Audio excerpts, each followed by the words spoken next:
lunes y martes, y el día viernes vamos a tener clase práctica de teoría de la decisión y de programación lineal. Allá es el día que se habilita cada una de las cosas. Por ejemplo, un videíto que yo les pongo de presentación de la unidad, que es como para que ustedes vean de qué se trata. Eso dice día lunes, yo se los habilito el domingo generalmente. El miércoles les voy a subir los PDF definitivos de las clases teóricas.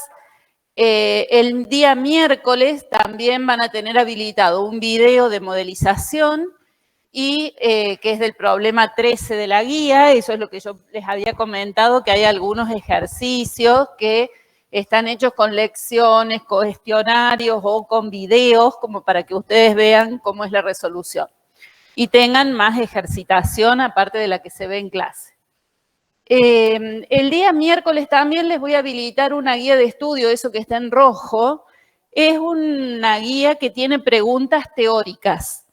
Esa guía, en los últimos años cada vez logro que la utilicen un poco más y la idea es que ustedes tengan un conjunto de preguntas que los vaya guiando en el estudio de la parte teórica, ¿sí? Por lo menos para que ustedes vayan marcando, aunque sea en el material o en sus apuntes, qué cosas tendrían que saber sí o sí que no se tienen que olvidar. Les puede servir antes de los parciales o de los finales para revisar el contenido teórico, pero también quiere ser una guía para ayudarlos a estudiar, ¿sí? Después que ustedes lean o que estén en la clase y todo, bueno, contestando esas preguntas, ustedes podrían tener un resumen de lo que sí o sí tienen que saber. Luego, el día jueves les cargamos el PDF de la clase práctica y el día viernes tendríamos la clase práctica. Lo otro que está marcado ahí en rojo es la actividad de seguimiento que va a estar habilitada el día viernes, ¿sí? Esa es la primera actividad de seguimiento que vamos a tener, que es de teoría de la decisión. Sí, algunos otros recursos. Ven que ahí hay más videos y hay una lección del problema 22. ¿Sí? Así que, bueno, todo eso para que ustedes acostúmbrense a mirar este cronograma para que sepan qué cosas tendrían que hacer cada semana. Las actividades de seguimiento, recuerden que ahora tenemos una pestaña que dice actividades de seguimiento y ahí va a estar cargada la actividad y habilitada para que la hagan. Entonces, agéndense, no me salía, agéndense la fecha para que la puedan hacer. Bueno, ahora les pido, la segunda actividad de seguimiento es la actividad que yo les dije que va a ser presencial y grupal y que va a tener un puntaje extra, ¿sí? Entonces necesitamos saber, de acuerdo a los horarios de ustedes, los remotos también, por favor, si pueden entrar a ese formulario y completarlo, porque nos sería de mucha utilidad para fijar el día. La idea es que la mayoría la puedan hacer, recuerden que ese día tendrían que venir presencial y organizarse en grupos para poder resolver la actividad. Ahí la profesora les ha puesto varias opciones.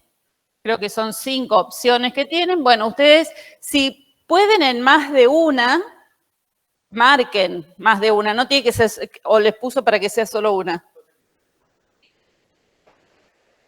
Ah, no me digas.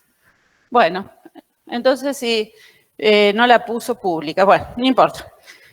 No hay problema. Mañana me pasó el QR y yo probé de hacerla desde mi celu y se podía ver. Bueno, no importa, mañana les vuelvo a pasar el QR. Sí. Completando. ¿No? Ah. Bueno, perdón, mala mía. Cuando suba esta completa, le subo la otra también. Disculpen, creí que lo había hecho. Cuando es así, díganme, entonces yo les voy completando el PDF, así les queda todo completo. Bueno, hoy vamos a comenzar con la unidad número 2, que es la de Introducción a la Programación Lineal. Esta unidad y las siguientes son las unidades, parecen cortitas, pero son bastante complejas en contenido, y son todos los temas que vamos a ver hasta el primer parcial, ¿sí? Entonces, hoy vamos a comenzar con el modelo matemático lineal, modelización de problemas lineales y conceptos básicos, ¿sí? Hasta ahí vamos a llegar en el día de hoy. Bueno, ¿qué queremos al finalizar esta clase? Que ustedes puedan conocer el modelo de programación lineal y sus hipótesis, comprender cómo se formulan los modelos, identificar las formas de presentación de un modelo lineal, recordar algunos conceptos de matemática básicos que vamos a necesitar para el desarrollo de los contenidos teóricos y comprender la finalidad de las variables de holgura, ¿sí? Todos esos temas son los que vamos a recorrer hoy. Bueno, para poder empezar a pensar en programación lineal en este modelo, vamos a trabajar con esta situación. Dice, la empresa cordobesa Pinturex S.A. es una pyme que produce y comercializa pinturas y recubrimientos en general con tecnologías y materiales de última generación. Ofrece distintas líneas de pintura que distribuye a varias provincias del país: pintura para interior, pintura para exterior, pintura para uso industrial, pintura para fines especiales, entre otros productos.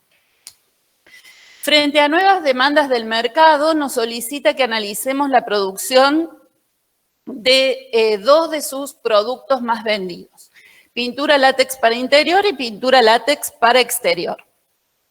En el proceso productivo utiliza materia prima base, productos químicos, que abarca solventes, resinas, pigmentos y personal para la elaboración y control. Bien, acá nos está contextualizando una situación que, si bien son situaciones simplificadas para poder trabajarlas en clase, pero nos está hablando de una empresa que produce distintos productos, pero que se va a enfocar solo en dos de esos productos. Y de ese proceso productivo nos cuenta cuáles son los recursos que utiliza para producirlos, ¿sí? ¿Hasta ahí estamos de acuerdo? Bien, ¿qué otra información nos da? Nos dice, en el proceso productivo utiliza materia prima base, productos químicos y personal para elaboración y control. La pintura para interior utiliza 7,5 unidades de materia prima y la de exterior 15 unidades. ¿Sí? Ahí nos está diciendo la tasa de uso del producto de esta materia prima en cada uno de los dos productos que quiere analizar. También es necesaria la incorporación de químicos para que la pintura no haga espuma, se extienda correctamente y se fije a la superficie. Para su elaboración, ambos tipos de pintura necesitan 9 unidades de productos químicos. Cada clase de pintura requiere, además, horas de mano de obra para la elaboración, control de calidad y envasado. La pintura látex para interior necesita 12 horas y la de exterior 6 horas. La empresa dispone para la producción diaria de 600 unidades de materia prima, 432 unidades de químicos y 480 horas de mano de obra. Estudios de costos permitieron determinar una contribución a las utilidades de 700 pesos por litro de pintura látex para interior y de 850 pesos por litro de pintura para exterior. La empresa desea determinar la cantidad de litros de cada clase de pintura a fabricar por día a fin de maximizar la contribución a las utilidades. ¿Sí? Bien. ¿Qué podemos decir de este problema? ¿Sí? Nosotros acá tenemos datos de cómo utiliza los recursos para realizar la producción. Tenemos de cada uno de los insumos cuánto utiliza y también tenemos el dato de cuántos recursos tiene disponibles, ¿sí? En total. Por ejemplo, en materia prima no puede conseguir todo lo que quiera. Sí tiene 600 unidades de materia prima, sí tiene una limitación. Entonces tiene que ver cuánto producir con esa cantidad de recursos que tiene. ¿Qué es lo que les dice ahí que quiere determinar esta empresa?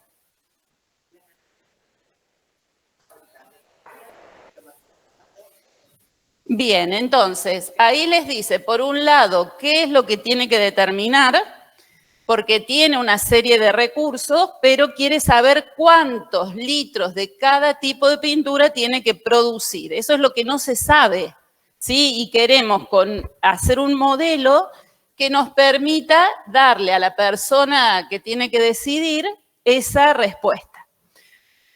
Pero nos dice que no es solamente producir, sino que tiene un objetivo en esta producción. El objetivo es un objetivo económico, que en este caso, como bien decía, es maximizar la contribución a las utilidades. Entonces, acá lo que queremos maximizar es esa diferencia entre lo que le ingresa por la venta y lo que le costó producir el producto, ¿sí? Bien, con toda esta información, ¿sí? Nosotros podríamos armar una tabla que nos permita analizar esta información, estos datos, y podríamos visualizar mejor la información que tenemos, ¿sí? No en todos los problemas podemos construir una tabla, si no todos se pueden estructurar de esta forma, y entonces no hay que atarse mucho a que sí o sí tengo que hacer una tablita para tener los datos, pero muchas veces sirve para organizarnos, ¿sí? Y entonces ahí tenemos los 3 recursos con los que cuenta y los que necesita para producir y la disponibilidad de esos recursos. Además, me dice para cada uno de los productos cuál es la contribución a las utilidades que quiere obtener. Bueno, entonces, con esa información nosotros nos podríamos preguntar cuál es el objetivo que se persigue con este problema. Si yo escribo acá, ¿lo ven? Sí, profe. Más a la izquierda. ¿Más acá? Sí. Ahí está ¿Desde el. dónde? ¿Desde Ahí, acá? ahí. No. Más a la derecha. Ahí. ¿Acá? Sí. Bien. Gracias, profe. Bueno, entonces, tenemos un objetivo que lo podríamos poner en letras, que es lo que dijimos recién, que era maximizar la contribución total a las utilidades.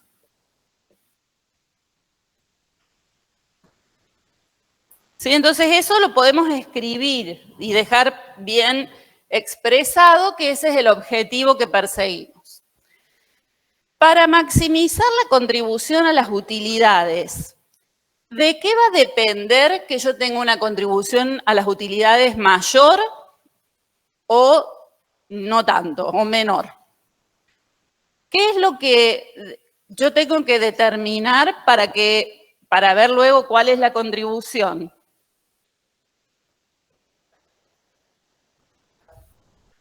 Los litros de pintura. ¿Qué pasaría? Si yo produzco más litros de pintura, ¿cómo va a ser la contribución a las utilidades? Si yo sé que cada litro, fíjense, cada litro me aporta la de interior 700 pesos y la de exterior 850. ¿Sí? Entonces, ¿qué es lo que va a hacer que aumente la contribución a las utilidades? Claro, pero producir pintura. Si yo no produzco nada, no voy a tener contribución a las utilidades, ¿sí? Partiendo de esa base. A partir de ahí, más produzca, más contribución a las utilidades voy a tener. Entonces, ¿cuánto me aporta cada tipo de pintura en términos de contribución a las utilidades? Lo sé, es un dato que tenemos ahí. La de interior me aporta 700. ¿Qué me va a dar la contribución total? La cantidad de litros que yo produzca de pintura de interior.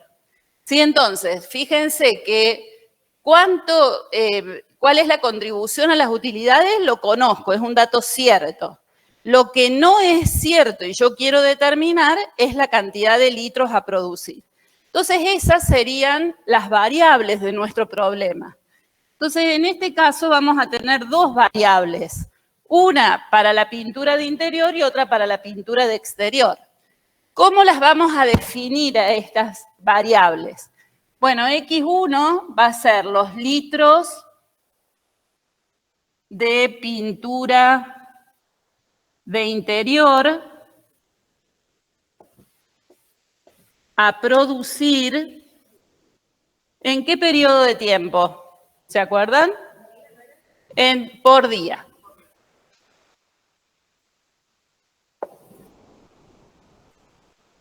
Bien, y lo otro que voy a querer determinar es para el otro tipo de pintura. Los litros de pintura de exterior a producir por día. ¿Qué podemos ver acá? Que nosotros estamos dando una unidad de medida porque estamos diciendo que vamos a determinar los litros, ¿sí? No los tarros de pintura o los lotes de tarros de pintura.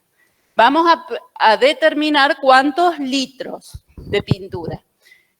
Y por día, ¿sí? Porque también tenemos una unidad de tiempo. Entonces, en este caso, tenemos que expresar las variables con unidad de medida y unidad de tiempo. Siempre que tengamos los datos, tiene que estar bien completa.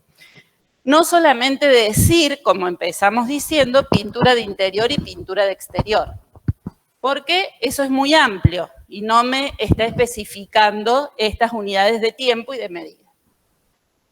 Bien, entonces, tenemos un objetivo que es maximizar la contribución a las utilidades. Tenemos variables de decisión, que son los litros de pintura a fabricar por día, que los hemos definido en forma completa.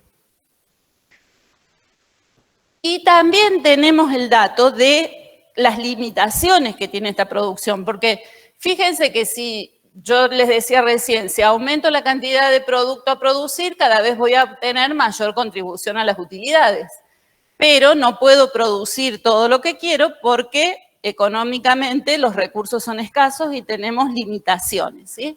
Entonces, las limitaciones que nosotros tenemos en este problema son los insumos de materia prima, unidades de químicos y horas de mano de obra, ¿sí? Esas serían las tres limitaciones que tenemos.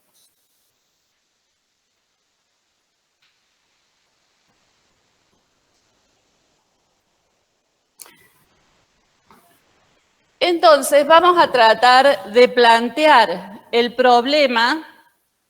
Esto que hemos escrito en letras lo vamos a tratar de expresar con funciones matemáticas. ¿Se acuerdan que los modelos nosotros habíamos dicho que usaban variables y números, expresiones matemáticas, relaciones para expresar el problema?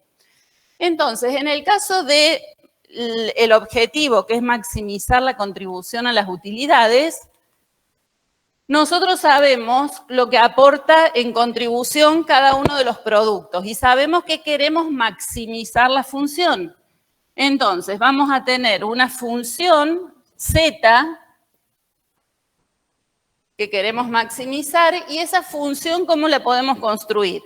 Bueno, lo que la contribución a las utilidades de 1 litro de pintura de interior multiplicado por la cantidad de litros de pintura de interior que produzca. ¿Están de acuerdo? Y para la pintura de exterior, ¿cómo sería? 850 por X sub 2. Esta función me estaría expresando que la contribución a las utilidades total que yo voy a obtener está formada por la contribución a las utilidades que me aporta un tipo de pintura, todo lo que fabrique de un tipo de pintura, más lo que fabrique del otro tipo de pintura. Estas variables X1 y X2 están sujetas a esas limitaciones que tenemos, a esas restricciones. Entonces decimos X sub J sujeto a. Y ahora vamos a tratar de expresar las limitaciones también en forma de función.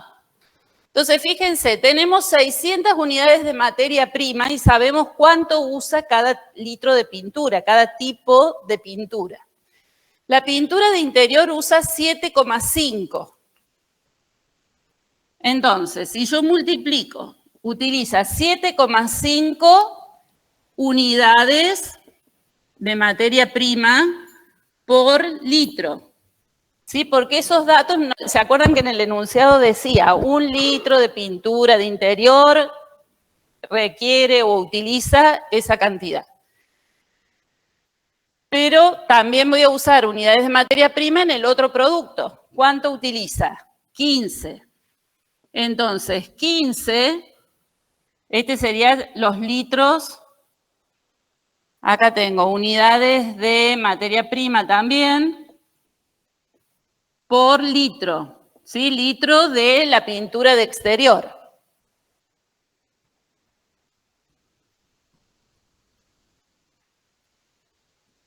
Y acá me faltó multiplicarlo a la función por la cantidad de litros de pintura de interior que produzca, ¿sí? Esto es litro. Más, ahora sí, 15 unidades de materia prima por litro por la cantidad de litros de pintura de exterior que yo vaya a producir. ¿Cuántos son? No sé, es lo que quiero determinar armando este modelo. ¿Qué es lo que podemos ver acá? Que esto es unidades de materia prima por litro, ¿sí? Entonces, si simplificamos este litro con litro, ¿cuál va a ser la unidad de medida del resultado que yo obtenga acá? Unidades de materia prima. Lo mismo en el segundo término. Si tengo unidades de materia prima por litro, multiplicado por los litros que yo voy a producir, eso también me va a dar unidades de materia prima. Entonces acá voy a estar sumando unidades de materia prima que uso con la producción de pintura de interior, más las unidades de materia prima que uso con la pintura de exterior, ¿y eso qué me va a dar? ¿Qué? Utilizadas, ¿sí? ¿Cuánto uso de las unidades de materia prima en total? Y eso lo voy a comparar ¿con qué? Con las 600 unidades de materia prima que tengo disponibles. Profe, de ahí no se ve. Tipo, se ve hasta 600. ¿El 600 se ve? Hasta ahí se ve. Bueno, lo vamos a poner más cerca. 600 son unidades de materia prima. ¿Ahí se ve? Hasta ahí llega, hasta ahí se ve. Perfecto. Bueno, entonces fíjense, tengo cuánto uso de unidades de materia prima en la pintura de interior más cuánto uso en la pintura de exterior de unidades de materia prima. Tengo todas las unidades de materia prima utilizada. Y eso lo voy a comparar con las 600 que son unidades de materia prima disponibles. ¿Qué puede pasar cuando yo compare lo que uso con lo que tengo? Que me sobre o me falte. Claro, que me falte no, porque si tengo 600 solo puedo usar hasta ahí.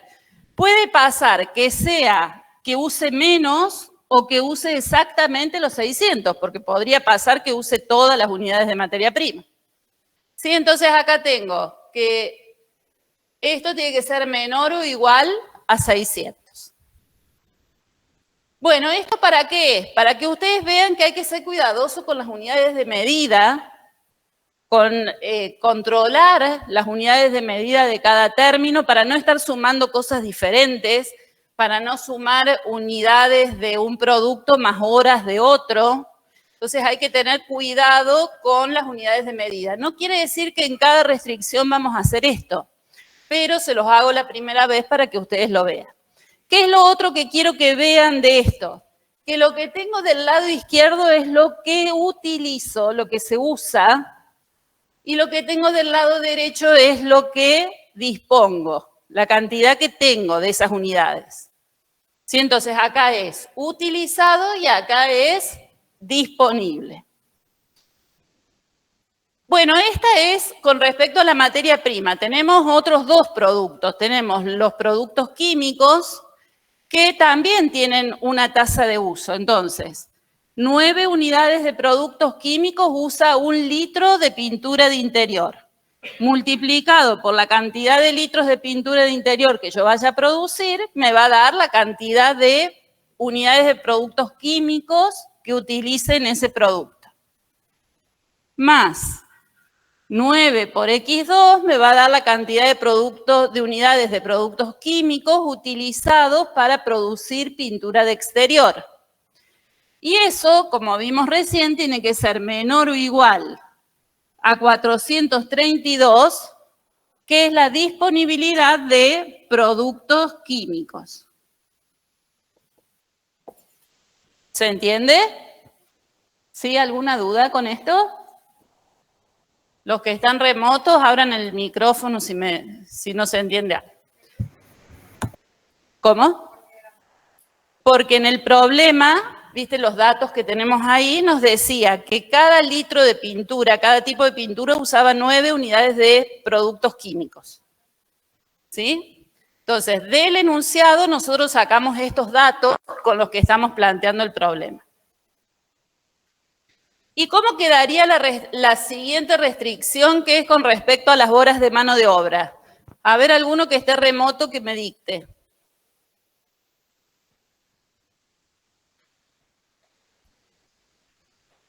Sería 12x1 Sí.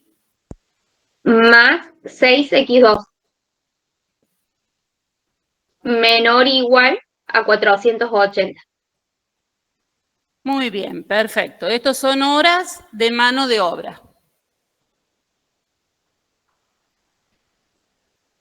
Y una cosa más, una limitación más que tenemos, es que ¿puedo producir menos 25 litros de pintura de interior? No, no sería razonable económicamente. ¿Sí? Entonces, la cantidad de litros de pintura de interior tiene que ser mayor o igual a 0, y la cantidad de litros de pintura látex de exterior tiene que ser mayor o igual a 0. ¿Sí? ¿Alguna duda hasta ahí con el planteo? Ahí tengo una duda respecto del enunciado cuando usted dice que son unidades de materia prima por litro. Eso Sí. lo dice en el enunciado porque no lo leo. Eso no se Mira, ve. dice, la pintura para interior utiliza 7,5 unidades de materia prima y la de exterior 15 unidades. Ahí uno infiere que es por litro, aunque no lo diga. Claro, ahí tendría que decir, se los voy a corregir, muy bien, gracias por el aporte. Ahí tendría que decir, cada litro de pintura de interior utiliza. ¿Sí? Está muy bien. Ok, muchas gracias. Y en el otro, en las unidades de productos químicos, tampoco dice, y en las horas de mano de obra dice, cada clase de pintura requiere esas horas. Bueno, se los voy a aclarar, está muy bueno el aporte. Nunca me lo habían remarcado, pero está bien que no se entienda. Bueno, entonces es por litro, ¿sí? Cada litro utiliza eso. Bien, entonces llegamos a esta formulación. ¿Sí? Acá nosotros tenemos un modelo de programación lineal. ¿Qué características tiene este modelo? Bueno, tiene una función objetivo, solo una. No estoy maximizando una cosa y minimizando la cantidad de empleados que voy a contratar. Solamente tengo un objetivo, que es maximizar la contribución a las utilidades. Otra característica que tiene este problema es que las variables están sujetas a restricciones. Si puedo, el valor de esas variables x1 y x2 se va a definir o se va a obtener satisfaciendo las restricciones que tenemos a continuación. Esas 3 restricciones que hemos planteado. Por eso decimos que está sujeto a restricciones. Las variables deben verificar esas restricciones. ¿Qué otra característica tiene? La función objetivo y las restricciones son lineales, ¿sí? Son todas funciones lineales, no tenemos ninguna variable elevada al cuadrado, no tenemos exponentes ni raíces, ni fracciones. en las variables, ¿no? Lo importante es que lo que son lineales son las funciones. Son aditivas y proporcionales. Aditivas es esto que habíamos visto, que la contribución a las utilidades que me produce un producto se suma a la contribución a las utilidades que produce el otro producto. Entonces, acá nosotros estamos agregando, ¿sí? Sumando. Esta agregación puede ser suma o resta, ¿sí? Pero es en el concepto de agregar, de ir compensando una cosa con la otra. En este caso, en todas las funciones tenemos sumas, pero no estaría mal o podría ser que también haya alguna resta. Son aditivas y son proporcionales. ¿Qué nos está indicando eso de que sean proporcionales las variables? Si yo aumento la cantidad de litros de pintura de interior que utilizo, el consumo de unidades de productos químicos aumenta. Si yo disminuyo la cantidad, el consumo de productos químicos disminuye, pero siempre en forma proporcional, en la cantidad que aumente o disminuye. ¿Se entiende eso? Bien, otra característica que tiene es que las variables son no negativas, esto que hemos puesto acá, pero pueden asumir valores fraccionarios. ¿Sí? Yo puedo producir 100 litros, 125,34 litros, ¿sí? Admite variables continuas. Bueno, estas características que tiene este problema que hemos planteado acá, que es un problema lineal, sumado a la certidumbre de los parámetros, que son conocidas, las tasas de uso y los coeficientes del objetivo, todas esas características ya vamos a ver que son los supuestos del modelo. Bueno, nosotros lo que hemos hecho acá es formular o plantear el problema de programación lineal. Y fíjense que formular un modelo de programación lineal es pasar una situación real a la forma matemática. Vieron que nosotros teníamos un contexto, la empresa, lo que producía, todo en forma teórica, y nosotros hemos ido llevando esos datos a una forma matemática. Eso quiere decir plantear el problema de programación lineal. ¿Qué pasos tenemos que seguir? Bueno, en primer lugar tenemos que leer atentamente el problema y tratar de comprender de qué se trata ese problema. Esa es una parte importante y que por ahí nos cuesta mucho. Luego tenemos que identificar el objetivo, como en este caso era maximizar la contribución a las utilidades, y las limitaciones o restricciones. Algunas veces surge naturalmente el problema, otras veces tenemos que pensarlo un poco más, ¿sí? Entonces, hacer una lectura crítica para poder determinar bien cuál es el objetivo y cuáles son las limitaciones que tienen las variables que yo voy a definir. Luego tengo que identificar y definir las variables de decisión. Esas dos partes, identificar el objetivo, identificar y definir las variables de decisión, fíjense, es lo que nosotros hemos hecho en letras. Yo se los escribí acá en el pizarrón, le puse en letras cuál era el objetivo. Y después les puse en letras con unidad de medida y unidad de tiempo la definición de las variables. Esas son partes del problema lineal que no pueden faltar. Luego que identifiqué y definí, si no es solamente saber qué es la pintura de interior, la variable. No, tengo que poder definirla en forma completa. Una vez que hice eso, tengo que plantear el modelo en la forma matemática. Función objetivo, restricciones y la restricción de no negatividad. Todas estas partes son fundamentales en un modelo lineal. Si falta alguna de estas partes, el problema está incompleto. Entonces, cuando ustedes planteen cualquier problema y, por ejemplo, no pongan la restricción de no negatividad, que es lo que más habitualmente se olvidan, Sí, el problema va a estar mal, ¿sí? No va a estar completo y no va a ser un problema de programación lineal.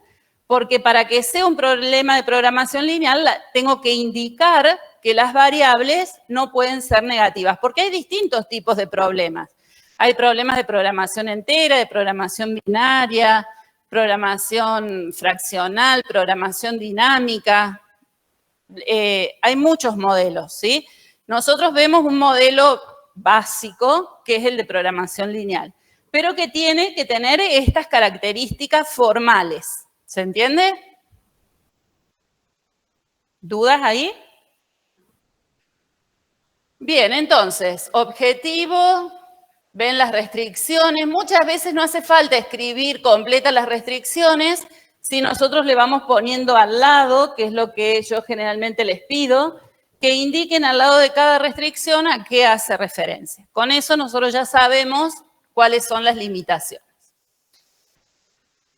Bueno, entonces les dije, esas características que habíamos visto en el problema de programación lineal hacen referencia a los supuestos que se deben cumplir. ¿Se acuerdan cuando vimos el método científico? Que habíamos visto que teníamos que analizar los supuestos o hipótesis de ese modelo que queríamos plantear, porque si los supuestos o hipótesis no se cumplen, los resultados que después obtenemos no servirían para solucionar el problema. ¿Cuáles son los supuestos o hipótesis que se deben cumplir? Bueno, en primer lugar, tener un único objetivo. El objetivo puede ser a maximizar o minimizar una función, pero tiene que ser solo uno.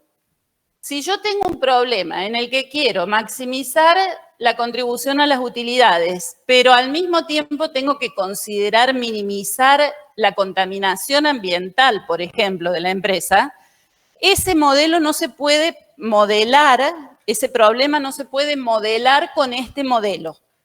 ¿Sí? No puedo usar este modelo, tengo que usar otros modelos. Que también hay, que son modelos de múltiples objetivos. Entonces, en este caso tengo que tener un solo objetivo. Otro supuesto es el de la aditividad, esto de que hablamos que se agregan la contribución de cada producto o los insumos que utiliza cada producto. Se suman. Suma en el sentido amplio. Otra característica o supuesto es el de proporcionalidad.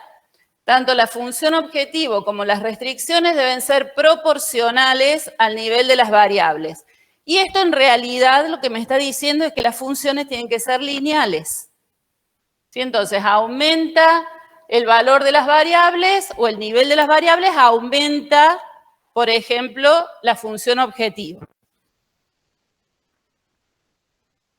Otro supuesto, divisibilidad.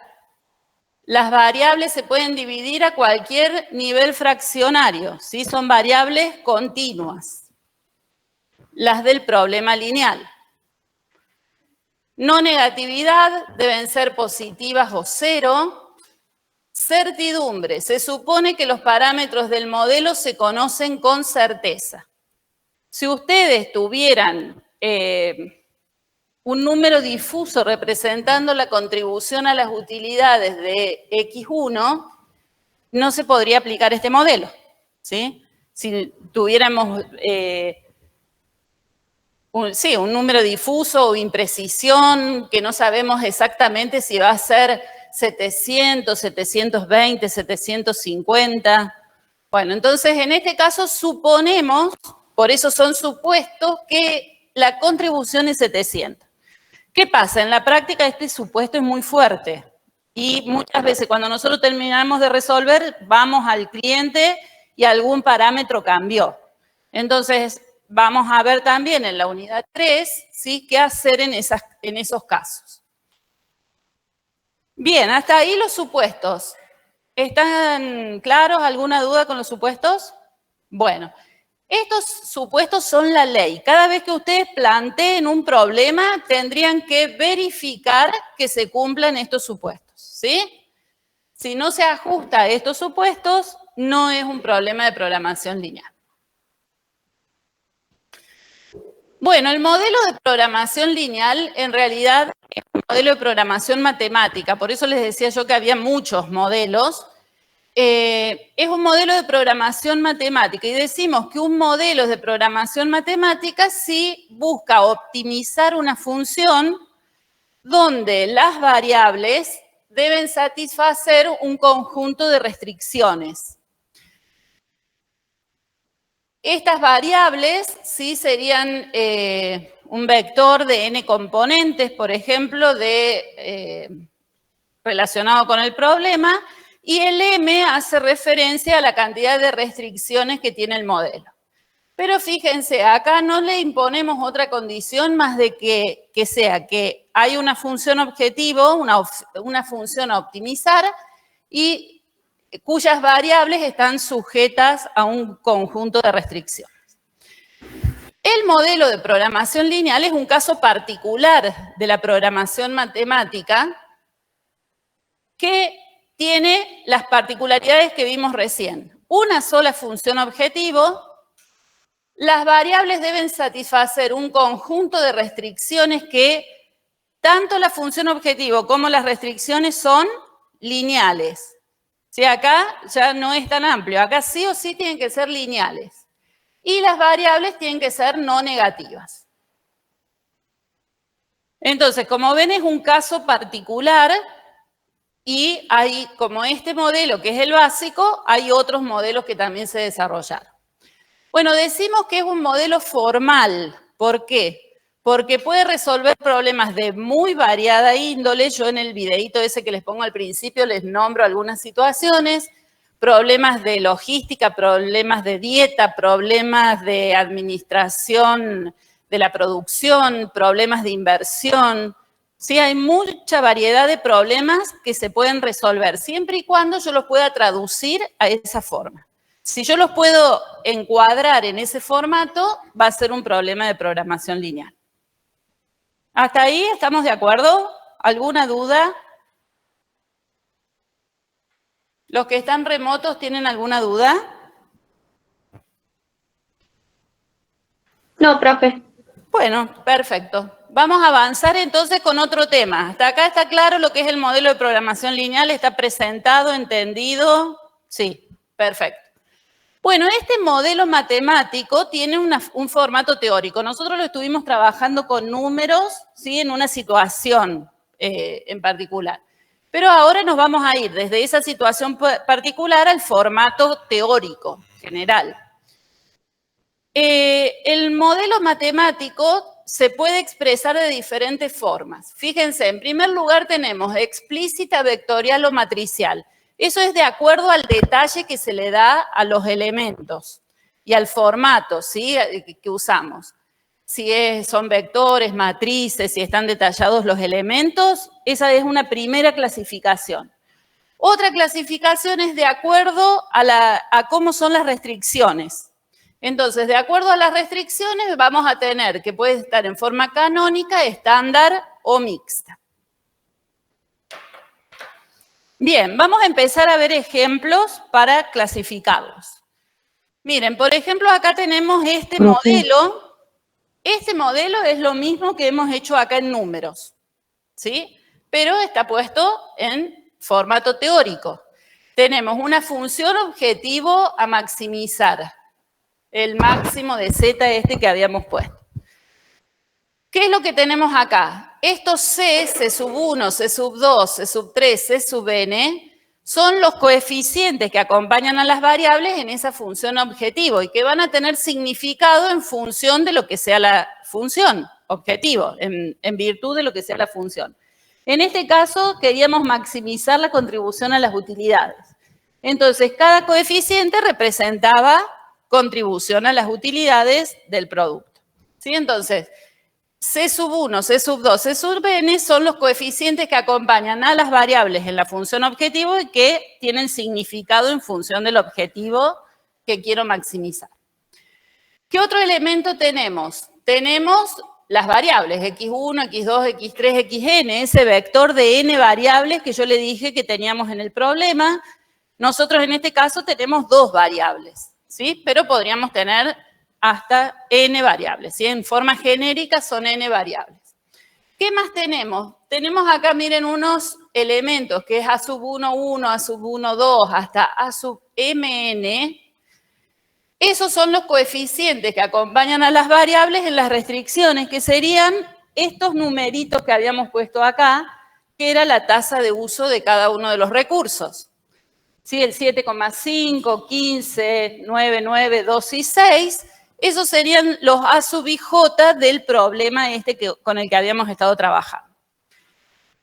Y por último, fíjense, tenemos los B sub i, que son estos valores que están del lado derecho de las restricciones.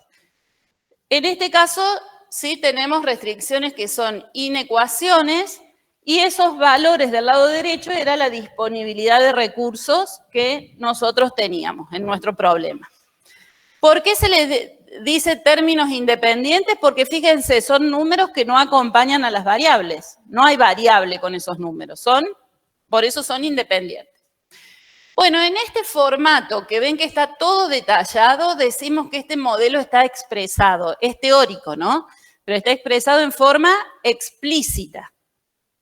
Y además podemos ver que la función objetivo es de máximo y las restricciones son todas de menor o igual. Entonces, en este caso, el problema está expresado en forma explícita canónica. Repetimos, explícita porque detalla todos los elementos.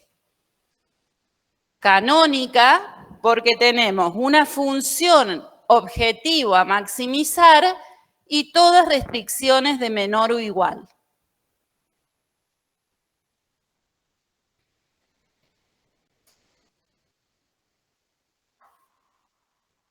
Problema de máximo con restricciones de menor o igual. Ese es el formato canónico.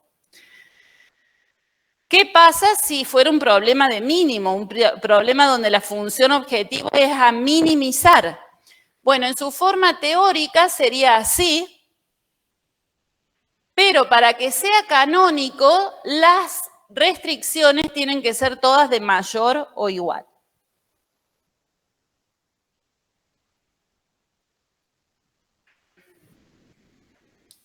¿Sí? ¿Se ve? Entonces, máximo con restricciones de menor o igual o mínimo con restricciones de mayor o igual, eso nos da el formato canónico. ¿Está claro? Bien, fíjense este modelo. ¿Está expresado en forma explícita? Sí, porque está todo detallado. Pero ¿cómo son las restricciones? Son todas de igualdad, ¿sí? Entonces, en este caso, el modelo, que es el mismo modelo con el que venimos trabajando, está expresado en forma explícita estándar.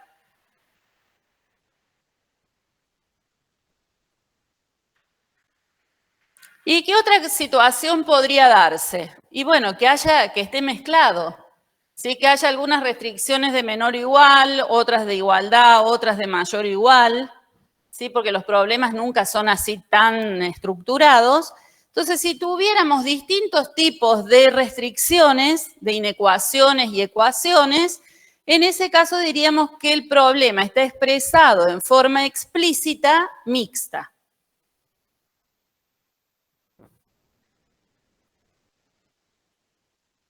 Bien, todo esto explícito, está todo detallado.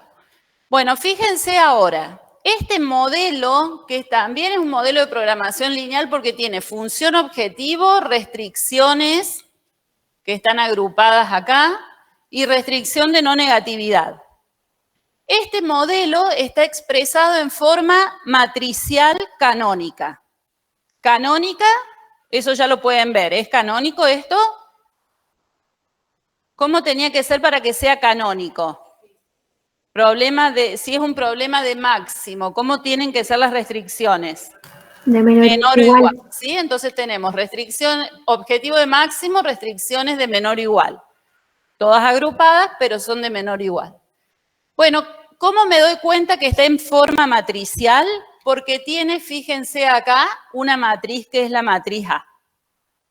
Entonces, esa matriz que agrupa todos los coeficientes del cuerpo de las restricciones, ya lo vamos a ver bien en detalle, eso es lo que nos da la pauta de que este problema esté expresado en forma matricial. ¿Qué tenemos acá? Fíjense la función objetivo, dice C por X. Bueno, estos son vectores. C es un vector fila, que es 1 por n, su dimensión, que contiene todos los coeficientes que acompañan a las variables en la función objetivo. Este es C sub 1, C sub 2, C sub n que teníamos en la forma explícita. Ahora es un vector. El vector X es un vector columna que tiene n elementos. Entonces acá tengo una sola columna y n filas, ¿sí? Por eso es dimensión n por 1. Cuando nosotros acá hacemos el producto de un vector fila por un vector columna, ¿qué dimensión va a tener el resultado? ¿Se acuerdan de eso? No, me hacen directamente. ¿Ala sería eso? Sinceridad. Bien. Entonces, ¿alguno que esté virtual se acuerda cómo es? ¿Un escalar sería el resultado? Es un escalar, muy bien. ¿Sí? Lo que obtenemos es un escalar. Porque lo que nosotros vamos a hacer es lo mismo que hacíamos en forma explícita. ¿Sí? Hacemos C sub 1 por X1 más C sub 2 por X2 más C sub n por Xn y lo vamos sumando. Esto que teníamos acá. 700 por X1 más 850 por X2. ¿Esto qué nos va a dar por resultado? Un número. ¿Sí? ¿Qué es? Los pesos de contribución a las utilidades por la producción de los dos productos. Bien, entonces, lo que obtenemos en la función objetivo es un número en este formato, en el otro. Lo que pasa es que acá está expresado como vector. Bueno, después tenemos la matriz A, es una matriz de coeficientes, ¿sí? Que yo les decía que abarca todos estos coeficientes que teníamos en las restricciones. Es una matriz M por N, ¿por qué? Porque tiene M filas y N columnas. Que fíjense que está multiplicada por el vector columna que es N por 1. Entonces, a ver los remotos, el que sabe hacer el producto de matriz y vector, ¿qué dimensión va a tener el resultado? Multiplico la matriz M por N por el vector columna N por 1. Y eso me da por resultado M por... M por 1. Por 1. M por 1. Me va a dar un vector columna que es el B, el vector B. ¿Sí? Bueno, ven que ahí tenemos algunos conceptos a recordar de matemática, ¿no? Que es la parte de matrices. Bueno, este vector va a ser un vector columna M por 1. ¿Por qué M? Porque tenemos M restricciones. ¿Hasta ahí se entiende? Bueno, la otra forma que nos queda es la forma vectorial. ¿Cómo reconozco un problema expresado en forma vectorial? Porque en el cuerpo de las restricciones, que sería esto que tenemos acá, no tenemos una matriz con los coeficientes, sino que tenemos un vector acompañando a cada variable. Entonces vamos a tener el vector P sub 1 que acompaña a X1, el vector P sub 2 que acompaña a X2 y así hasta el vector P sub n que acompaña a Xn. ¿Qué dimensión van a tener esos vectores? Bueno, todos van a ser M por 1, son todos vector columna. En nuestro caso, fíjense, el vector sería 7,5, 9 y 12. Ese sería el vector columna que acompaña a X1. Son todos los coeficientes que acompañan a X1 en las restricciones. ¿Se entiende? ¿Lo ven? ¿Más o menos? Bueno. Función objetivo es explícita, está detallado. Es la suma del coeficiente por la variable y también tenemos la restricción de no negatividad. Bien, esa es toda la clasificación. ¿Alguna duda? Bueno, ¿qué? Expresar de distintas formas, explícita, matricial o vectorial. Pero el problema va a ser canónico, estándar o mixto. Eso hay que hacer otras transformaciones para poder pasar de uno al otro. que también lo vamos a ver, cómo pasar de canónico a estándar. Se agarra la cabeza. Bueno, es todo el fundamento teórico, chicos, eso lo tenemos que saber, pero es muy fácil. Bueno, vamos a hacer una pausa para ver si entendieron lo que les dije hasta acá y lo que les voy a pedir, pueden trabajar con el del lado, adelante, atrás, como quieran, solos o acompañados, pero van a clasificar los siguientes problemas lineales según la forma en la que están expresados. ¿Sí? Acá tenemos uno, ahí tenemos otro. Fíjense que en algunos casos las variables están como x1 y x2, o en otros casos están con letras. Yo particularmente en esta división no tenemos problema. Podemos usar las X, que es el formato teórico estándar, o podemos usar letras. Algunas veces, por el tipo de problema, por ahí es fácil, supónganse acá en lugar de x1 y x2, usar y en este caso E. Entonces, cuando yo estoy trabajando con el problema, lo asocio más a las variables. De cualquiera de las dos formas pueden trabajar. Lo que sí les voy a pedir es que ahora piensen un ratito cómo clasificarían esto. Clasificaciones posibles, recuerden. Explícita, matricial, vectorial. Esta es una clasificación. La otra clasificación es canónica, estándar, mixta.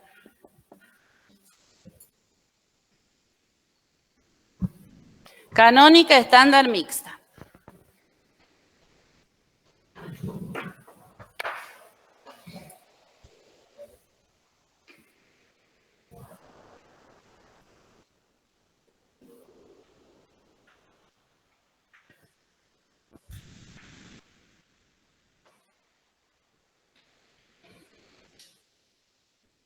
Vayan anotando a medida que lo vean, busquen los apuntes que hayan tomado recién de lo que vimos en la clasificación y anoten, así me pueden ir diciendo.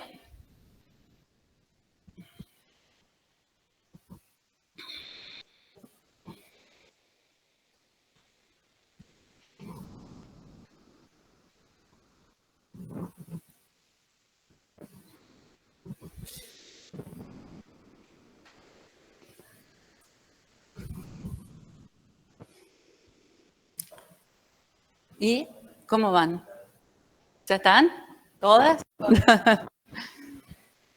¿Pero se entiende?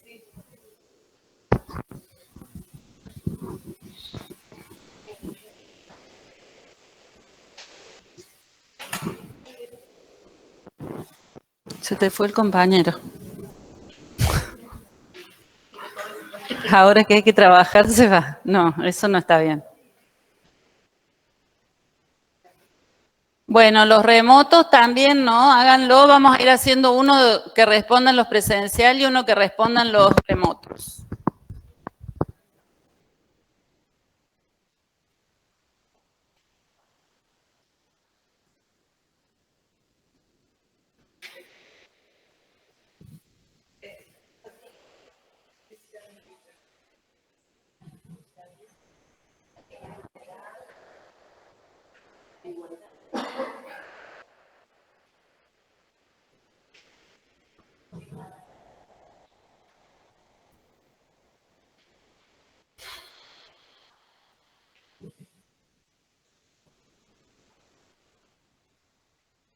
¿Listo?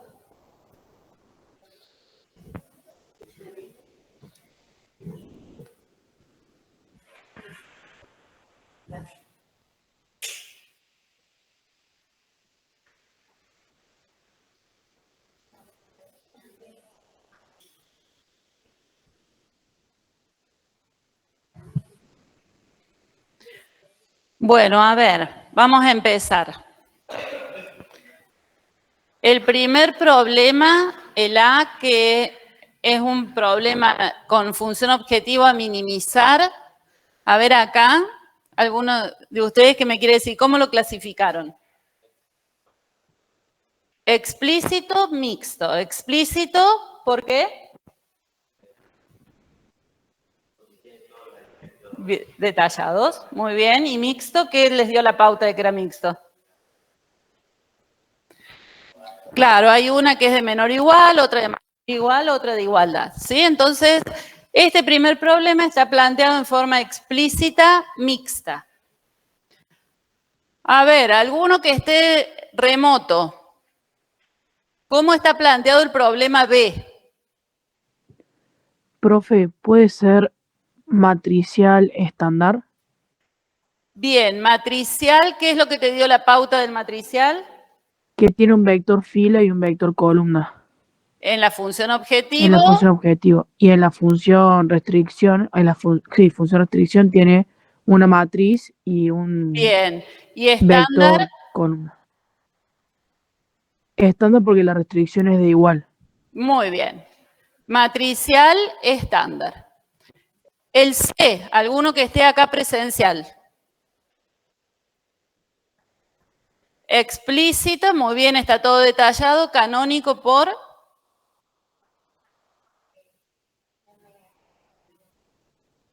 de menor o igual. Muy bien, entonces acá me dicen que es explícito porque está todo detallado y canónico porque es función objetivo de máximo y restricciones de menor o igual.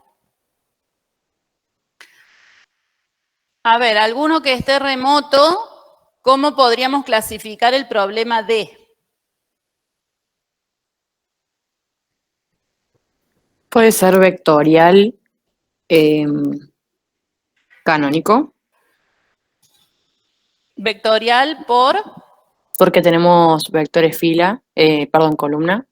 bien, uno para cada variable. Y acá Y tenemos las una restricciones- función objetivo de mínimo y las restricciones son de igualdad. Eso sería mixta. ¿Sería? Mixta. No, estándar. Estándar. Acá me dicen estándar y es estándar porque como todas son de igualdad, entonces el problema está expresado en forma estándar. Sería mixto si tengo algunas de mayor o igual, otras de menor o igual. En el caso vectorial y matricial, generalmente son problemas canónicos o estándar, porque el mixto, como varía en cada restricción, sería complejo poder expresarlo. Bien, y el último problema, matricial canónico, matricial porque tenemos acá la matriz de coeficiente, eso es lo que nos da la pauta de que es matricial, y canónico porque es un problema de mínimo y todas las restricciones son de mayor o igual, ¿sí? Bueno, muy bien, perfecto. Vamos a volver a nuestro problema, acá. Bueno, este problema, ¿cómo está expresado? Que es el que yo tengo acá en el pizarrón. Explícito canónico, ¿sí? Problema de máximo con restricciones de menor o igual. Bueno, yo ahora quiero pasar ese problema que está en forma canónica, lo quiero pasar a la forma estándar, es decir, quiero transformar las inecuaciones, esas de menor o igual, en restricciones de igualdad. Para poder hacer eso, tenemos que agregar unas variables que se llaman variables de holgura. Y estas variables sirven para eso, para transformar las inecuaciones, sean de menor o igual o de mayor o igual, en igualdades,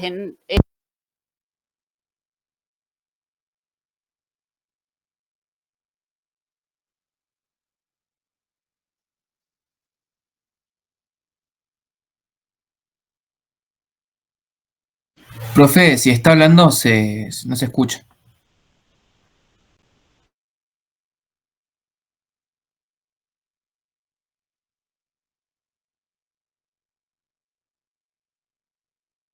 ¿Ahí se escucha?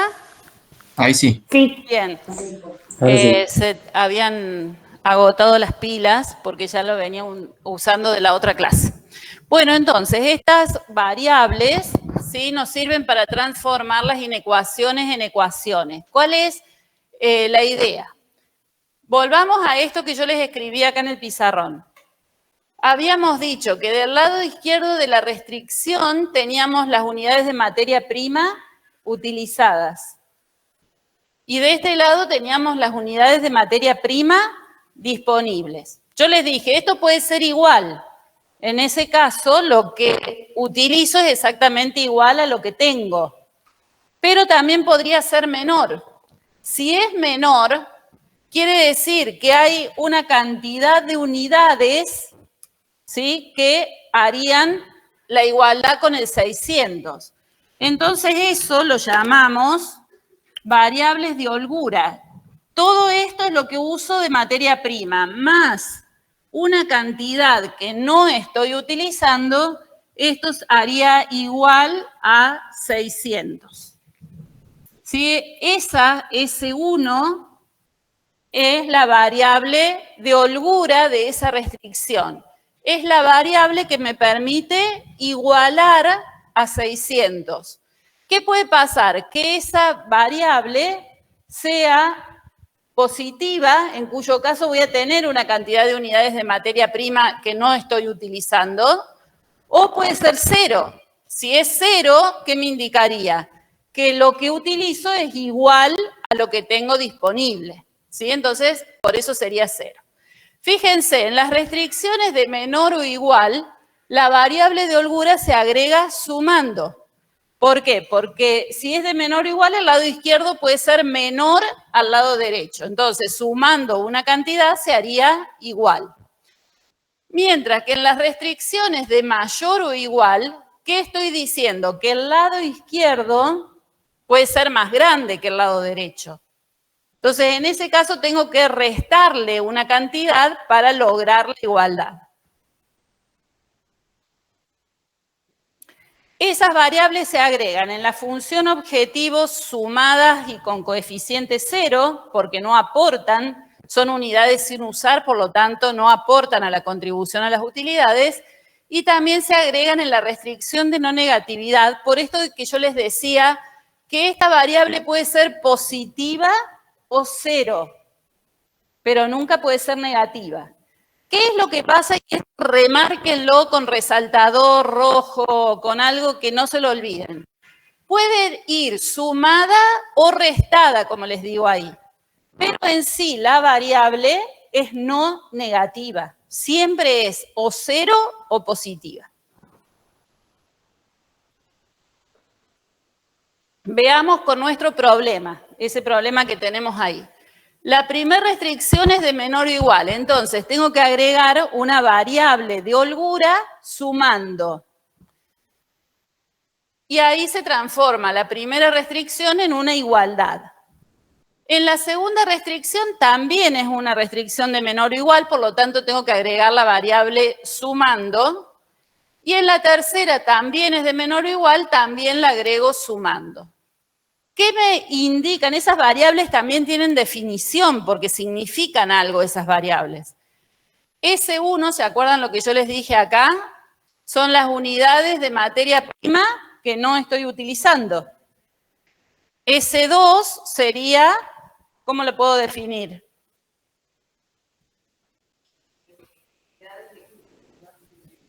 Claro, unidades de químicos no utilizadas. Ve que el significado es en función de la restricción en la que la agrego. ¿Y la 3?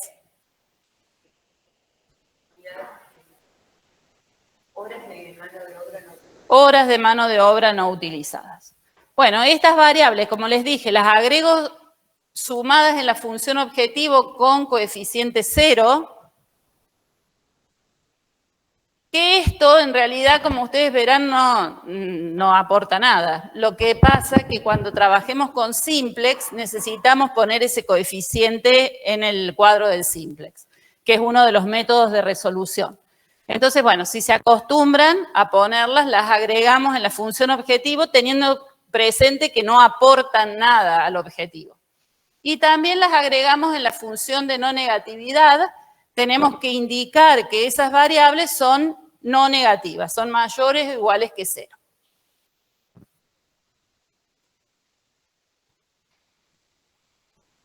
Sí.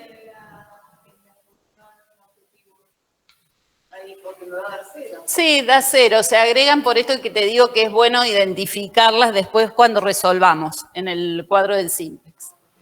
Sí, ¿qué me ibas a decir? ¿Cuál es la utilidad de esto, de la variable de holgura? Transformar el problema que estaba en forma canónica a la forma estándar.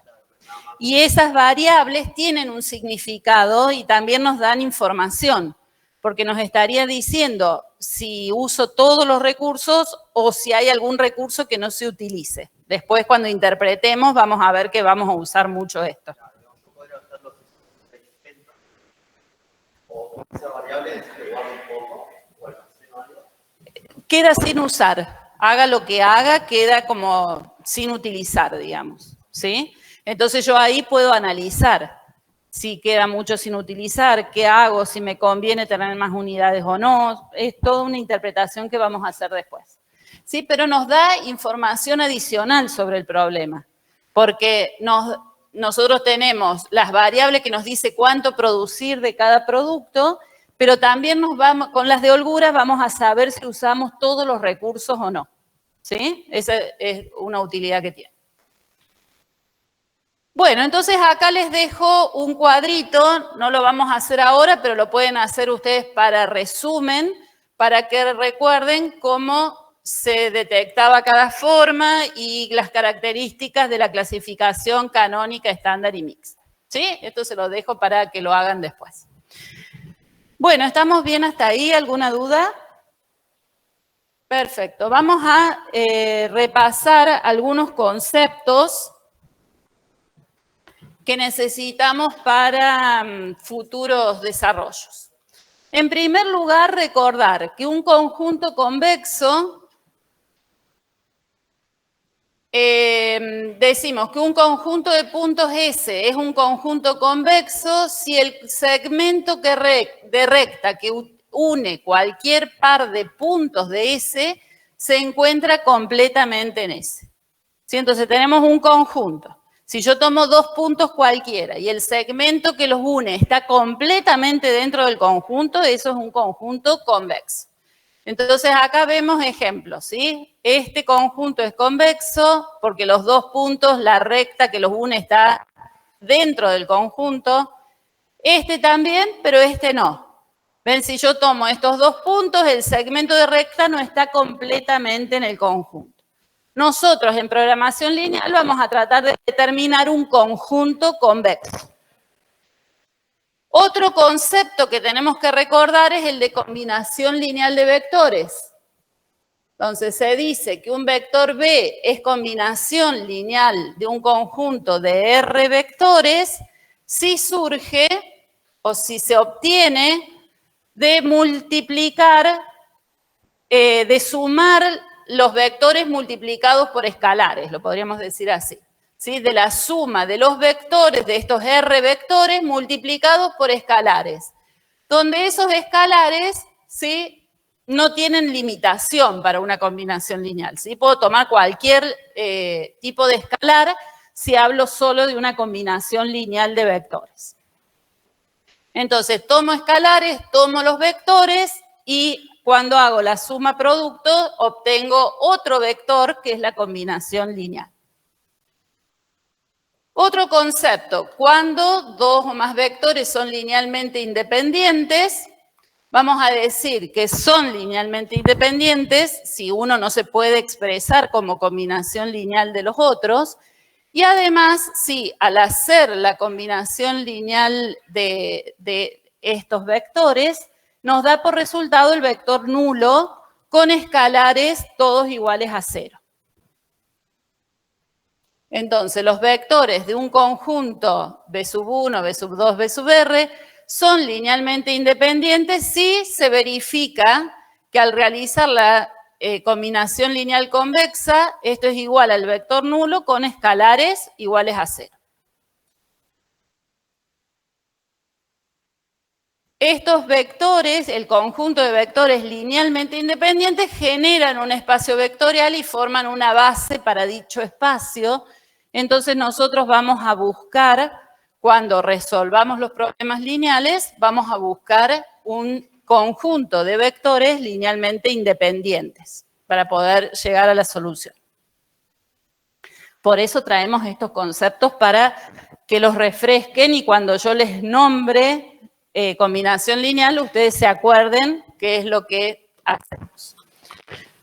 Bueno, ¿qué particularidades tiene una combinación lineal convexa de vectores? ¿Sí? Bueno, es también esta suma de los vectores multiplicados por escalares, pero estos escalares tienen que cumplir algunos requisitos. La suma de los escalares tiene que ser igual a 1 y cada escalar tiene que ser mayor o igual a 0. ¿Sí? Y sumados tienen que ser igual a 1. Entonces, nosotros podemos graficar los vectores en 2 dimensiones, si tenemos 2 componentes. Fíjense, por ejemplo, si tengo estos 2 vectores, 1, 4 y el vector 2, 3, 2, si yo los graficara en 2 dimensiones, tengo que el vector 1, ¿sí? en x1 su valor es 1 y en x2 es 4. ¿Sí? Entonces sería ese punto, el vector iría desde el origen hasta este punto que determiné ahí. El vector b sub 2 sería 3 en x1, 2 en x2. Ese punto, ¿sí? es el que, unido al origen, me daría el segundo vector. El segmento de recta que une estos 2 vectores, ¿sí? todos los puntos que están ahí se pueden expresar como combinación lineal convexa de estos 2 vectores que tenemos acá. O se obtienen de esa combinación lineal convexa. Entonces, supónganse que tomamos 2 escalares. Fíjense que en este caso los escalares suman 1, 0,5 y 0,5, y los dos son mayores o iguales que 0. O sea, cumple con la condición que se le impone. Entonces, tenemos ahí los 2 escalares, alfa 1 igual a alfa 2 igual a 0,5. ¿Cómo haríamos la combinación lineal convexa de esos 2 vectores?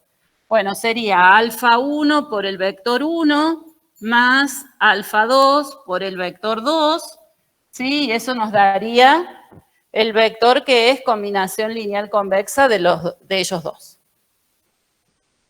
Entonces tendríamos alfa 1 es 0,5. Reemplazo el B1 por el vector que le corresponde, que es 1, 4, más alfa 2 es 0,5, reemplazo por el vector 2, que es 3, 2. Y esto nos va a dar por resultado otro vector. ¿Cómo obtengo cada elemento del vector? Multiplicando y sumando, ¿sí? Acá tendría 0,5 por 1, 0,5, más 0,5 por 3, 1,5, más 0,5, 2. En el otro caso sería 0,5 por 4, 2, más 0,5 por 2, 3. Entonces, este vector 2, 3, ¿sí? Es la combinación lineal convexa de los 2 vectores que yo planteé con escalares de 0,5 y 0,5. Este vector corresponde a un punto que está en el segmento sobre el segmento de recta que une a los 2 vectores B1 y B2. Específicamente sería este punto que tenemos ahí, que es el 2, 3. ¿Sí? ¿Se acuerdan de eso? No, pero se están empezando a recordar que alguna vez hablaron de estos temas. Y a lo mejor mucho más complejo, este es bien sencillito. Bueno, esto es un concepto que nos va a servir mucho cuando lleguemos a la solución de los problemas lineales. Vamos a volver a hablar de esto en uno de los teoremas, o en los 2 teoremas tenemos 2 teoremas solamente en la materia, que los estudiamos el enunciado, la demostración y los corolarios de esos 2 teoremas. Los 2 teoremas utilizan este concepto. Bien, ¿hasta ahí? ¿Sí? ¿Estamos bien? ¿Alguna duda? Bueno, vamos a ver una cosita más. Vamos a ver, para dar pie a lo que vamos a estudiar mañana, qué significa resolver un problema lineal. Entonces, vieron que nosotros habíamos planteado el problema. En el problema teníamos parámetros, que eran esos coeficientes conocidos, y teníamos variables. Entonces, cuando nosotros, ¿para qué resolvemos el problema lineal? Bueno, para encontrar el valor de esas variables. Entonces, nosotros vamos a resolver un problema, quiere decir encontrar los valores de las variables que satisfacen simultáneamente todas las restricciones y le dan el mejor valor a la función objetiva. Tipos de soluciones, ¿sí? Ahí tenemos el problema. Nosotros lo que vamos a determinar es el conjunto de valores X sub J que verifican el cuerpo de las restricciones. Vieron que nosotros dijimos que las variables estaban sujetas a estas restricciones.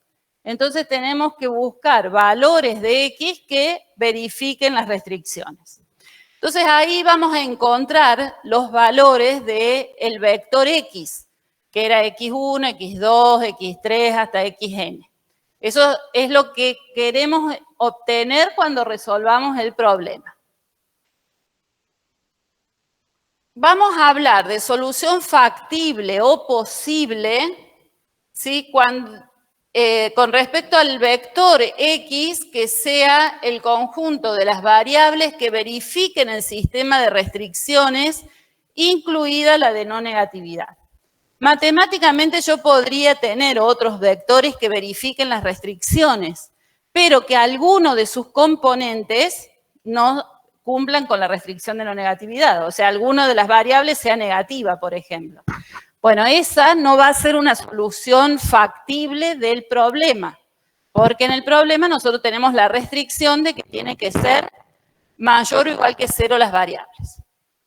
Y vamos a hablar de solución óptima, es toda solución factible que le da a la función z al objetivo el valor óptimo. Si es de máximo le da el mayor valor, si es de mínimo le da el menor valor. ¿Sí? Entonces ahí tenemos una primera clasificación. Solución factible, solución factible óptima. Puede haber más de una solución factible, posible, que cumpla todas las restricciones y la de no negatividad, pero puede haber a lo mejor una sola que es óptima. ¿Sí? Eso también vamos a ver cuántas soluciones podemos obtener. ¿Está ahí? ¿Dudas? Bueno, además, ¿sí? Si nosotros tenemos un problema lineal en forma estándar, ustedes ya está claro cuando el problema lineal está en forma estándar, que es que le agregué las variables de holgura, ¿sí? Entonces ahí ahora ya podemos estar atentos que cuando hablamos de problema lineal en forma canónica, como hay inecuaciones, a esas restricciones canónicas se le agregan variables de holgura y ahí voy a tener más variables. Si está en forma estándar es porque ya se le agregaron las variables de holgura. O porque por la naturaleza del problema ya eran ecuaciones, ¿sí? Pero en general vamos a pensar que viene de eso la forma estándar, de que estén todas las variables que pueda haber en el problema. Sí, eso también es algo que podríamos aclarar. Si la restricción es de igualdad, ¿qué les parece a ustedes? ¿Le agrego o no le agrego variable de holgura? ¿Están de acuerdo? Bueno, yo les había dicho que las variables de holgura las agregamos para pasar de una inecuación a una ecuación. Si ya tengo la ecuación, todas las variables que tengo son las que están y no voy a agregar otra porque ya tengo la igualdad. Bien, entonces, tengo un problema lineal en forma estándar con m restricciones y n variables. Yo voy a decir que una solución es factible no básica si tiene más de m variables positivas.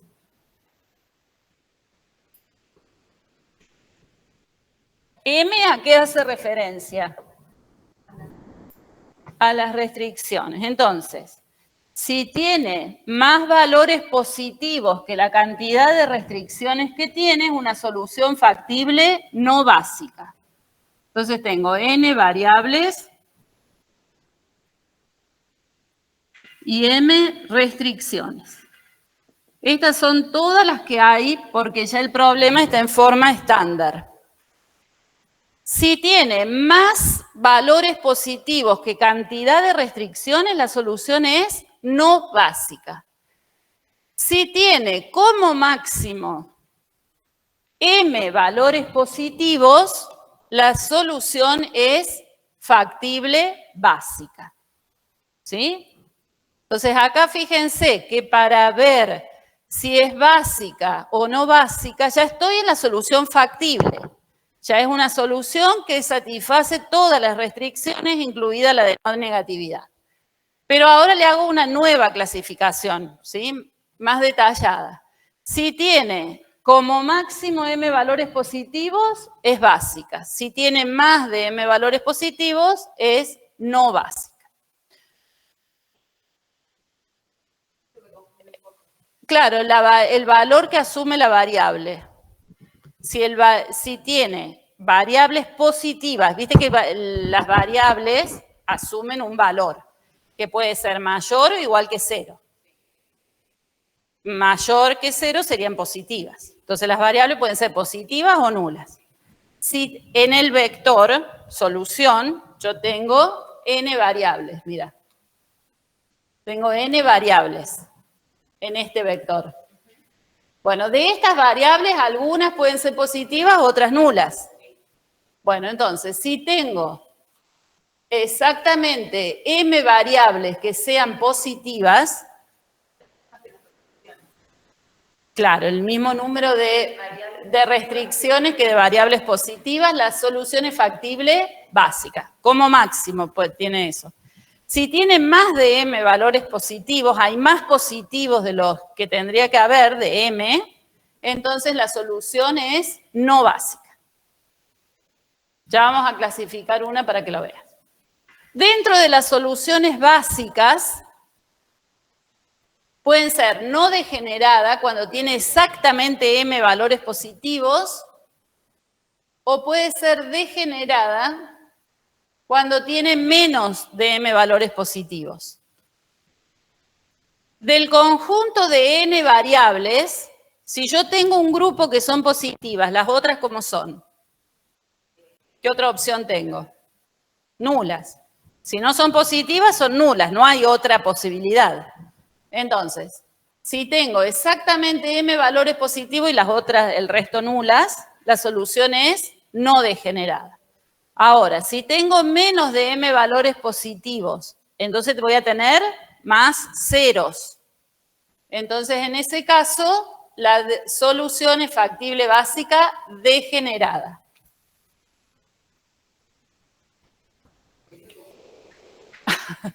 Bueno, vamos a ver un ejemplo. Tenemos n igual a 5. Y tenemos m igual a 3. Exacto. Bueno, vamos a ver acá las opciones. Solución posible no básica.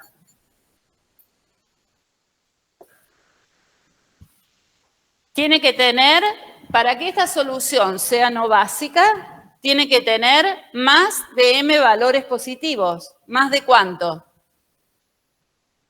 ¿Cuánto es m acá?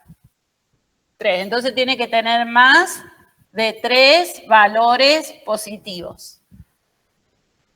Voy a poner acá positivo para que no se confunda. Dale, si no me di cuenta. Bueno, ahí es más de 3 valores positivos. Para que la solución sea posible básica,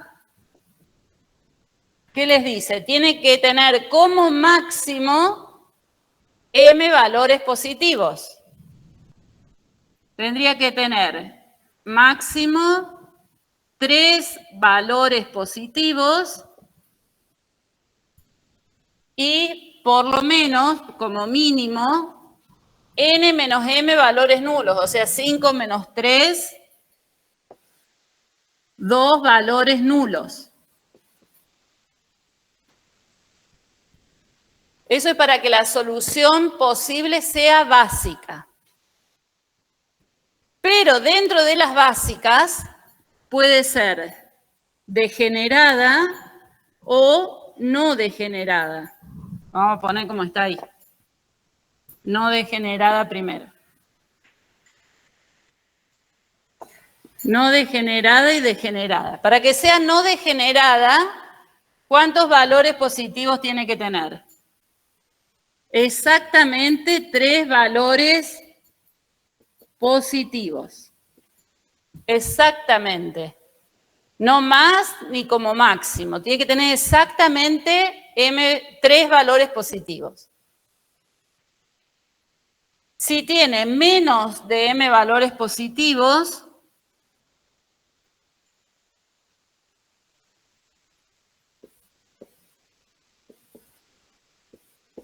o más de 5 menos 3 valores nulos, es decir, más de 2 valores nulos, ¿qué va a tener? Más 0 de los que tendría que tener para ser no degenerada. Acá tendría que tener 3 valores positivos, 2 valores nulos.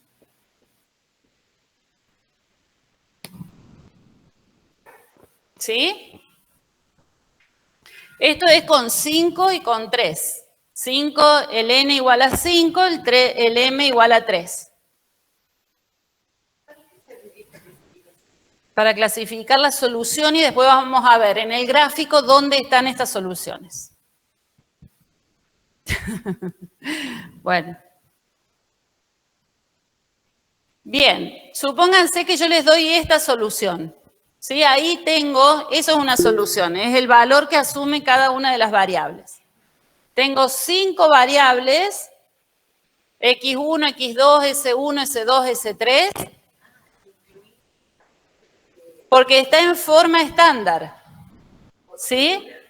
Entonces, si está en forma estándar y era canónico, es porque ya le agregué las variables de holgura.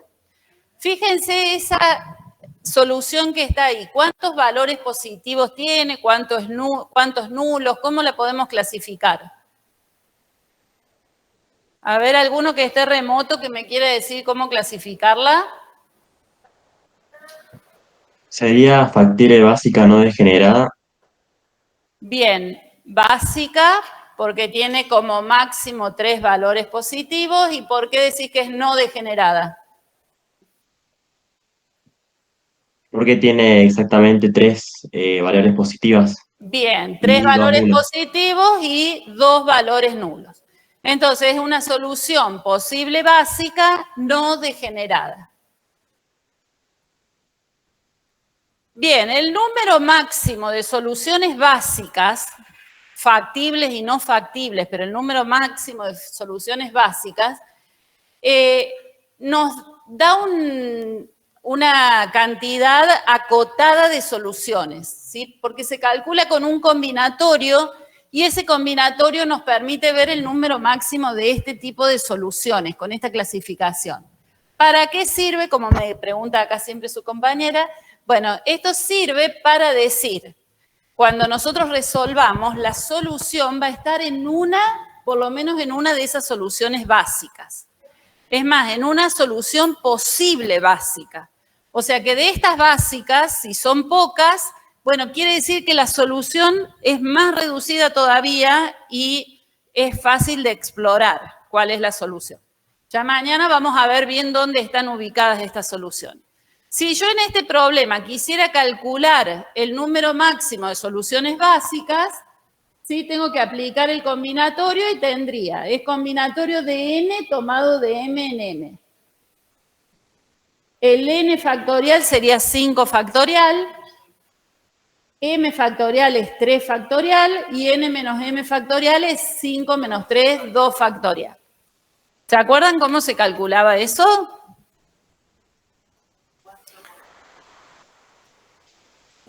Acá tengo 5 factorial sobre 3 factorial por 2 factorial, que sería el 5 menos 3, 2 factorial.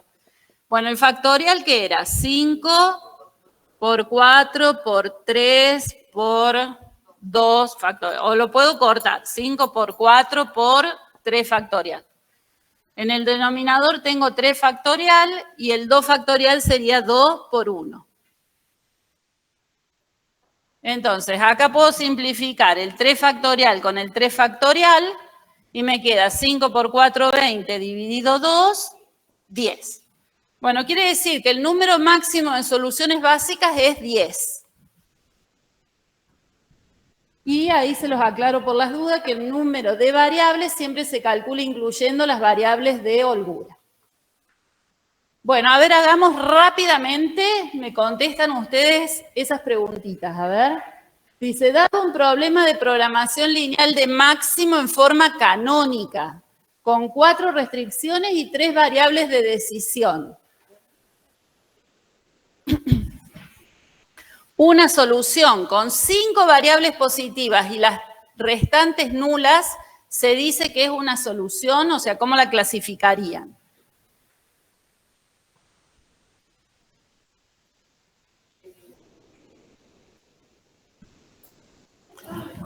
Ahora vamos a tener una adivinanza, pero que ustedes la pueden contestar porque saben la teoría. A ver, vamos por lo más fácil. ¿Cuántas restricciones tenemos? 4. O sea que M es igual a 4. ¿Cuántas variables tenemos?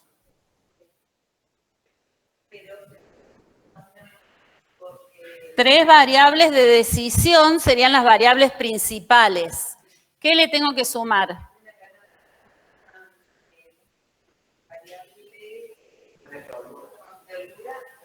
A ver, 1 de holgura, 3 de holgura, ¿quién da más? 4 de holgura, ¿están de acuerdo? Allá me dicen que sí, así que es más 4 de holgura. ¿Por qué le agrego 4 de holgura? Porque fíjense, dice, problema de máximo en forma canónica. ¿Qué quiere decir? Que es de máximo con todas las restricciones de menor o igual. Entonces, en ese caso, si son todas de menor o igual, voy a tener 4 variables de holgura. Entonces, el número total de variables es 7. ¿Qué me dice? Una solución con 5 variables positivas. De las 7 variables tengo 5 valores positivos y 2 nulos.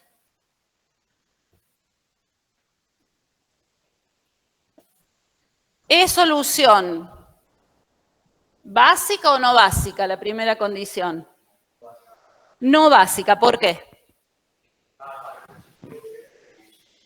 ¿Qué restricciones? Perfecto. Entonces tendría que tener 4 valores positivos, esta tiene 5 valores positivos. Entonces una solución no básica. ¿Estamos todos de acuerdo? Bien, otra pregunta. Dado un programa lineal expresado en forma canónica, con 3 variables principales y 5 restricciones, ¿cuántos valores nulos tiene que tener una solución factible, básica, degenerada? Bueno, calculen primero cuántas variables, cuántas restricciones. 5 más 3. Tengo 8 variables. ¿Y tengo cuántas restricciones? 5. 8 menos 5, 3. Si tiene exactamente 5 positivos, sería no degenerada. Entonces, para que sea degenerada, tiene que tener menos de 5 valores positivos o más de 3 valores nulos. ¿Sí? ¿Están todos de acuerdo? Bueno, y la última. Cálculo rápido. Dado un programa lineal de maximización formulado en forma canónica que tiene 5 variables y 3 restricciones. El número máximo de soluciones básicas del problema es Clink, clink, clink, clink, clink, clink. Corre el tiempo. Le voy a traer un reloj así para correr el tiempo. ¿Cuántas variables tiene en total?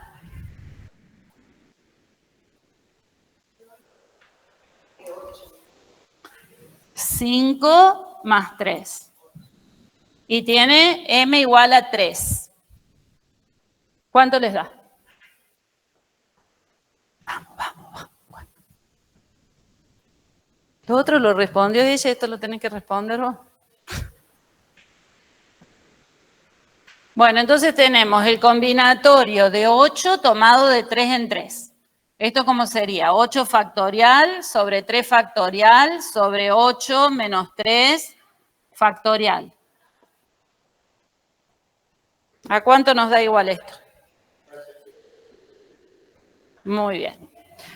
Acá tengo 8 menos 3, 5 factorial. Puedo hacer 8 por 7 por 6 por 5 factorial.